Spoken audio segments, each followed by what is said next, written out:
Charge! We're from the town with that great football team. We cheer the Pittsburgh Steelers. Chuck Noll and all his friends are all on the beam. Go out and get them Steelers. Bradshaw and Rocky and Franco and Lee. We love you, Pittsburgh Steelers. It's been many years in coming. Just keep that Steeler machinery humming. That is such a good fight song. 1978 Steelers, the polka. Oh my God, it's just so joyful. I'm gonna turn this down a bit, but City of Champions, Jimmy Pole cheers black and gold. Defense, make them scramble, intercept that ball. It's so good. Keeps the Steelers always best of all. Oh. Minjo, do your thing. It's also a fucking jam. He starts from year to year. We're so glad he's playing here. Now join with me and sing the Steelers cheer. The thing is, it keeps going. I'm not gonna play all of it, but what I will do is I'll go ahead and put the link to that in the chat. It's delightful, all of it. Thank you so much for being here. This is First Kick Seahawks. Please like and subscribe. I'd really appreciate it. It would help out the channel. And today, I want to talk about this upcoming matchup the Seahawks have against the Pittsburgh Steelers. And specifically, I want to talk about the Steeler way. A lot of these old teams, they have traditional ways of running their organizations because it worked so well for them in the past. And I talk all the time about the Raider way. And the Steelers also have their way, so I'm going to call it the Steeler way today. And this goes back to the Steel Curtain and then eventually Mike Tomlin and company's Blitzburgh Steelers. Their previous coach, Coward.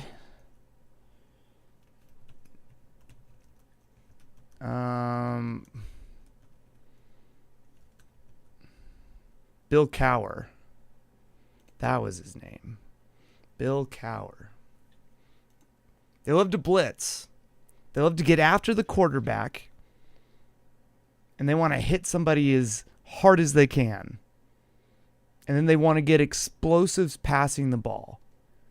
So explosive defensive plays and explosive passing plays. Or running plays. To set up by the explosive passing plays. And so when you look at their defenses, they run a 3-4. And Tomlin brought in that 3-4, I believe. He really made that more prominent, but I think Cowher did do that as well. But they've always kind of done a bit of a 3-4, really. Because what they like to do is they like to blitz. And blitz a lot. And blitz a lot. But it's not just sending people. You have to have people on your defensive line to set up gaps so that players can punch through the line. So you'll draft players like a Jamal Adams. You're like, man, he's really good at blitzing, but nothing else. Okay, so put in a scheme where the whole design is for gaps to be created, and then he hits the gap. And just have him do that every play. And the Steelers, they kind of do that. J.J. Watt made a career on that, where the Houston Texans would block things up for him, and then he would just get in these one-on-one or no-gap situations and just fucking eat. That's why he could play defensive end and defensive tackle, even though he was lighter. And also, he was an amazing player on top of it. That's why it works. And so you need those amazing players. And what player do the Pittsburgh Steelers have right now? Well, they have J.J. Watt. They have the other Watt. What? It's a good opportunity for them to get explosives off of one guy. So I want to talk about that a little bit. TJ Watt, this year alone, he has 17 sacks and 4 forced fumbles. This isn't including the tackles for loss and all that other stuff. Let me look at that. He has 16 tackles for loss on top of his 17 sacks. And then he's had 33 QB hits so far in the season. But when you look at the entire Steelers defense, they have 42 sacks on the season. So he's making up for about 2.6, like 1/3 to you know, of their total sacks, just himself. And when you eliminate TJ Watt, the rest kind of disappears. So if we can get Cross and Abe Lucas, who Abe Lucas is just playing better and better the more he gets back into rhythm. If we can just make sure TJ Watt doesn't get open and they don't set up rushing lanes for him to get to the quarterback or to our running back, we'll have a really good day against the Steelers team because it's one dude. The rest of them are spread around to like a few players. And for comparison, we have 45 sacks, but we don't have a player that's got 17 of them. I don't think we even have a player that has 10 of them. I think Reed has about 7. But you know what? Actually, I can take a look right now. Boye Mafe has 9 sacks, which is basically half, a little over half of the number of sacks that TJ Watt has. And then Jerron Reed does have 7. And then we got a bunch of guys that got 4.5, a bunch of guys that got 3.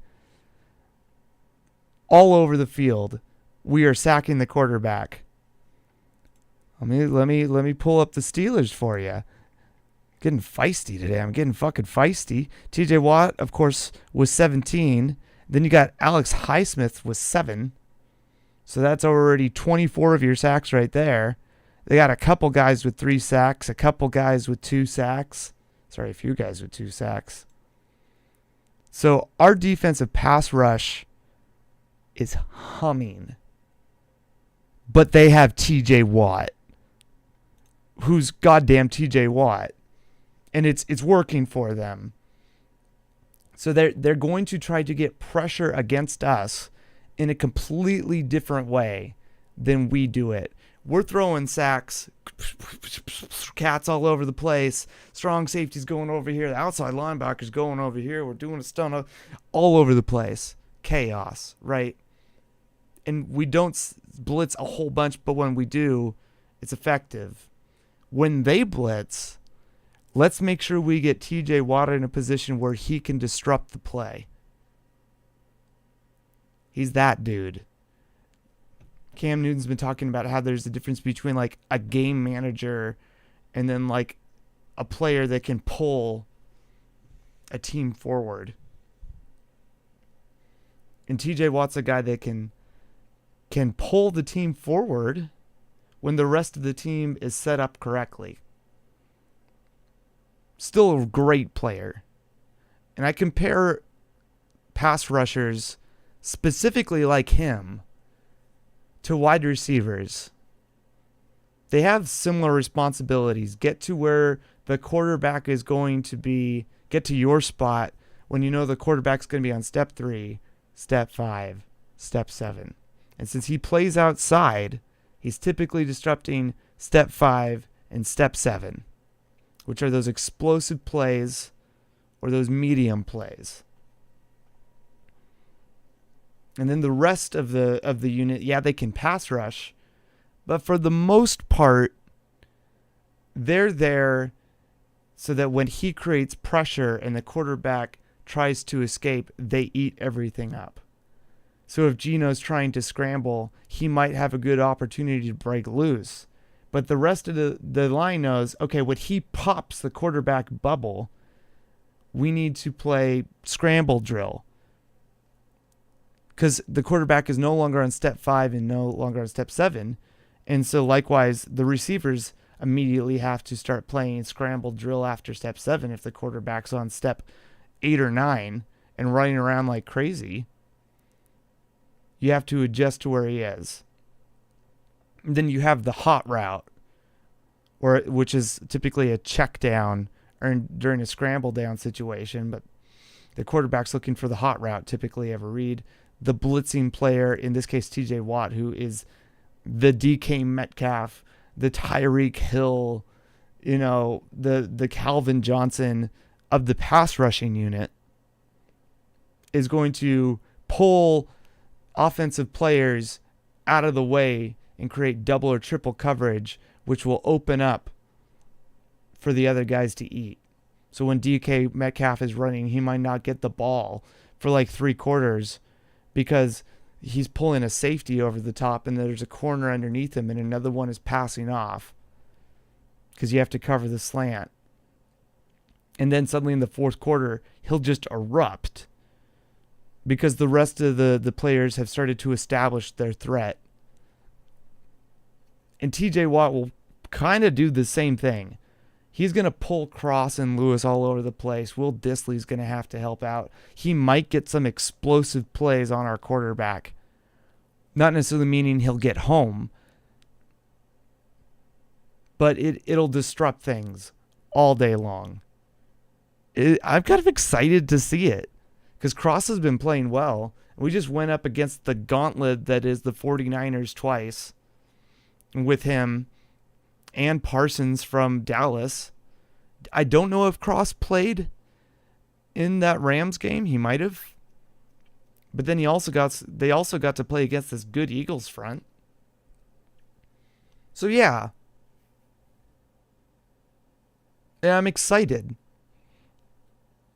And another thing is they're so disruptive on the backfield until this last week. Or maybe it was 2 weeks ago. The Pittsburgh Steelers, they had a safety name, oh no, I had him right in my brain. He was suspended. I have him in my show notes. I have his name in my show notes. Damontae Kazees. He was suspended basically for hitting a player. Back in the day, it would be protect your receiver. If you recall, the receiver lunged out to catch a ball that Kazees could have intercepted, and the receiver threw himself off his feet. Instead of standing upright, he was horizontal Supermaning in front of a bus, which is the free safety collapsing onto this ball to either catch the ball or hit the guy that's going to be there. So if you're off your feet, you're going to get popped. And sure enough, he was popped. And Kazees got kicked out of the game. And then he was suspended. And it wasn't really his fault. The receiver jumped in front of him like he was jumping in front of a bus. That's just today's NFL. So he's out right now, their best free safety, which brings up their best strong safety, which is Minkah Fitzpatrick. He was the guy that either we get Jamal Adams from the Jets or we trade everything to the Dolphins to get Minkah Fitzpatrick. So they have Minkah Fitzpatrick, and he's just a tackling machine. I'm trying to find his exact tackles this year. Combined tackles. Here we go. He has 64 combined tackles on the year, 43 solo, and then 1 tackle for loss, which is interesting because he typically plays in the box, but he's not getting into the backfield. He's not blowing up running back screens and things of that sort. No, the one that you have to be worried about is Eldon Roberts, who's the other linebacker on the team who plays alongside TJ Watt. He has 100 combined tackles, 67 solo, and 10 tackles for loss. So if they're going to be trying to disrupt our running game in our screen passing game, it's going to be Roberts and it's going to be TJ Watt that are covering that. And for the record, I want to know how many. Yeah, Bobby Wagner is up to 154 combined tackles, 88 solo. Jordan Brooks, before the injury, has 109, 61 solo. Bobby also has 10 tackles for loss. So yeah, they're going to get after us. Which comes to the biggest thing. The team has, the Steelers as a whole, they have 16 interceptions on the season. Defensively. Defensively, we have 11. We've also turned the ball over 12 times passing. So we're losing that differential. We have a -1 interception differential. But with the Steelers defense picking off 16, their offense has only thrown 9, which means that they have a positive differential of 7. So there's a good opportunity today for them to pick up the ball. Kazees only had 2 of them. Highsmith has 2. Patrick Peterson is on this team at cornerback, and he has 2. Levi Wallace, who's the other cornerback, has 2, and TJ Watt has 1. The rest are all just singles. Julian Love has 4. Reek Woolen has 2. Trey Brown has 2. Jordan Brooks had 1. Quandre Diggs had 1. Devin Witherspoon had 1. But as we've seen on the tape, he should have had a lot more interceptions throughout the year. He almost had one last week that might have been taken to the house. That's why sometimes looking at interceptions are such a crapshoot. But they're better at securing the ball. And as we know with Geno Smith, he's been throwing those picks on the out routes. I don't know if he's finally fixed it after having a few weeks of rest. But that it wasn't until the run game was established that Tyler Lockett started to open up on those out routes. So maybe a lesson will be learned, and we'll run at TJ Watt, Highsmith, and company and keep them from disrupting our quarterback. That's all they want to do. If you can get negative explosive plays on defense and then positive explosive plays on offense, you should win the game. The Steeler way. We're going to make it so that you're getting your ass kicked and moving backwards, and then we're going to constantly throw explosives. The Steeler way.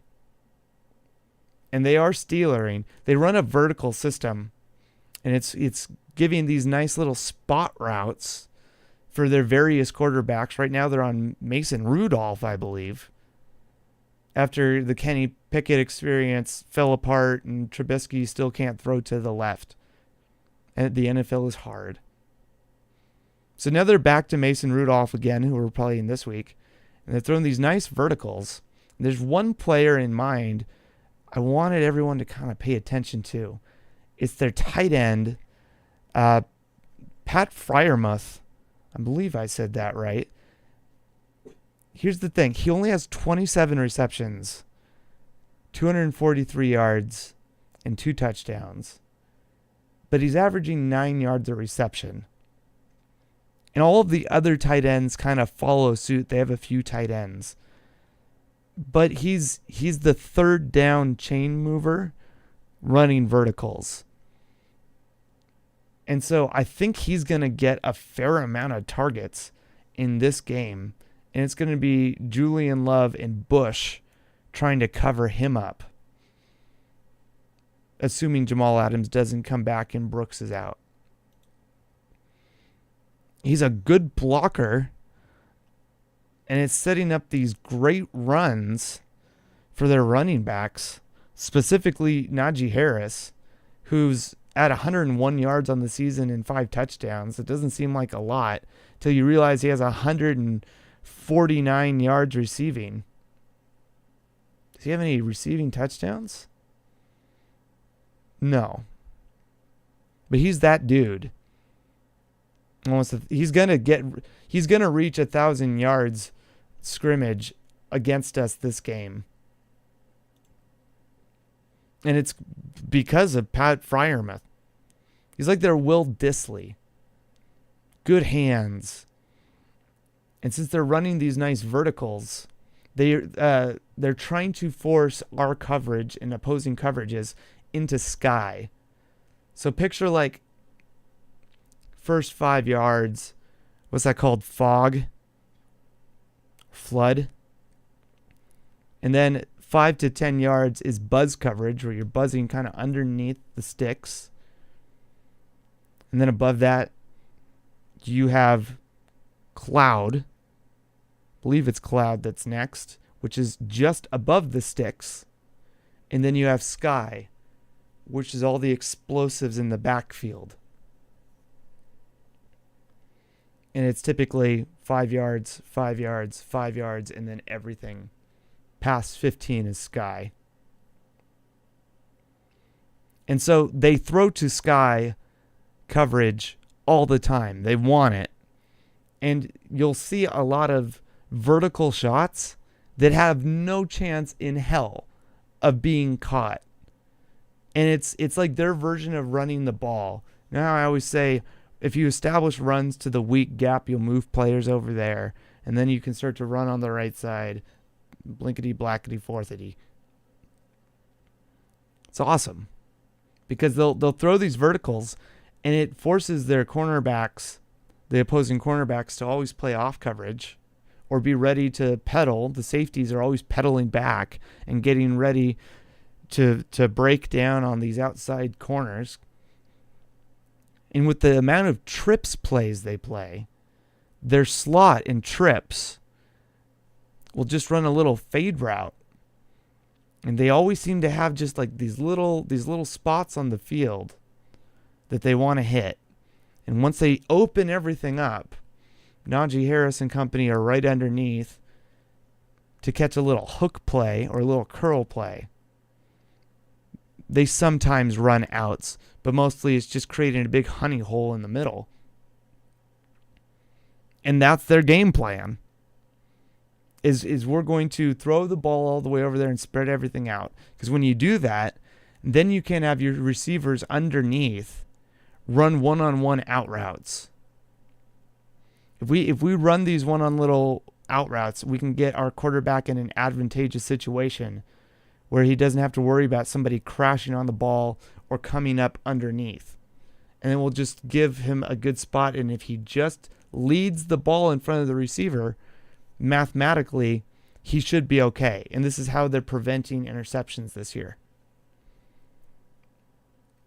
So we need to capitalize on those vertical plays. I want to talk a bit about not just Mike Tomlin and the Steeler way, but a little bit more about the Steeler way and Bruce Arians. Bruce Arians was an offensive coordinator of theirs for a while. Helped get them to 2 Super Bowls with Ben Roethlisberger. Then, of course, took over for Chuck Pagano when Chuck was going through cancer treatments in 2012 and helped Andrew Luck perform really well in that situation. Also, with Carson Palmer, he's resurrected Carson Palmer's career after it went from the Bengals to the Raiders, and then the Cardinals picked him up. And one of the things Bruce Arians did with Carson Palmer, and I think it's a trend, it's a heritage thing, it's a tendency that he learned from the Steelers, is establishing shot plays. When he had Carson Palmer in Arizona, He said that they had 6 shot plays scripted per game, where they were going to make a shot down the field that was an opportunity to score a deep, either 40, 50-yard explosive or a touchdown. And they'll run a seam route to get one of the safeties to have to crash down to cover the seam route. And they'll open up the outside and give these corners this one-on-one shot outside. So after all these out routes and stuff, suddenly he'll, stick nod and run up the sideline and get a huge explosive. But you don't want to just run that every single time. You have to sell it. And that's the Steeler ways. You got to set these things up. You don't just blitz into a gap. You have to set up a blitz. You don't just throw an explosive. You have to set up an explosive. So we'll see a lot of missed explosives down the field. But there's probably going to be a connection. And if we put them in like a 3rd and 15 situation, they're probably going to find a way to convert that if Julian Love can come out and ball. Then maybe we can disrupt their hash mark attacks, which cause things to get pulled down into robber. We have a great opportunity against this team because they're throwing these explosives, but they're kind of going to throw at the teeth of us. They're a feisty team, and it's not like Geno Smith and our offensive line haven't gone against a good pass rusher. This will be a good little practice against a team that wants to single out a pass rusher and get him there. So I want to see how we handle him. But really, it's just understand your assignments and play good, diligent football. We should be able to wrangle them on both sides. The Seahawks have been really good at preventing explosive passes, not just all year, but the last few weeks. Basically since Jamal Adams went out. And so I'd like to see us continue that trend.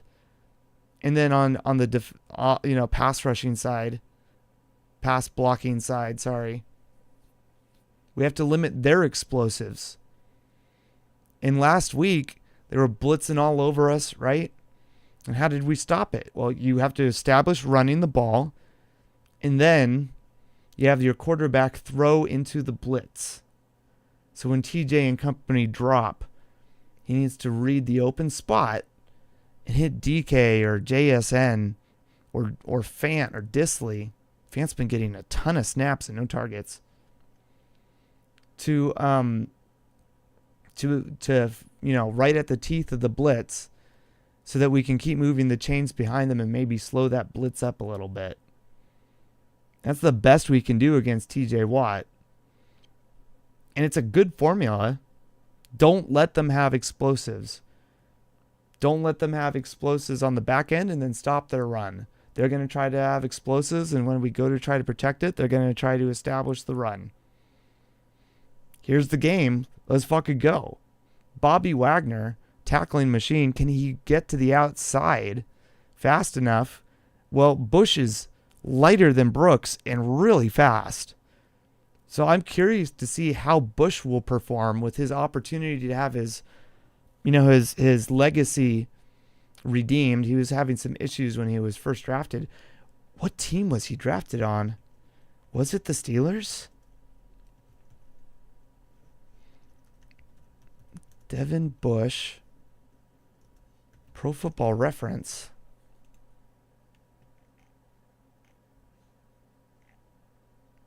Yeah. This is a revenge game for Devin Bush.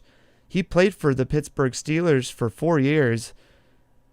This is definitely a revenge game for him.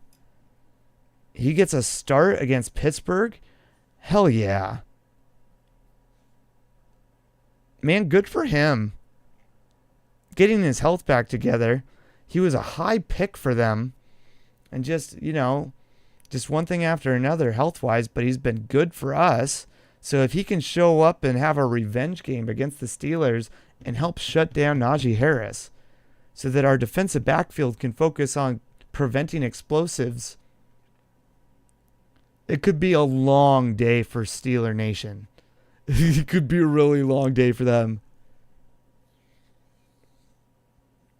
And as far as like their defensive backfield, they're probably gonna pick off the ball if we don't learn from the mistakes.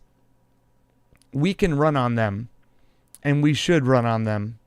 But in order to do it, it's gonna be like the Titans, where you need to buckle up and fucking go for it.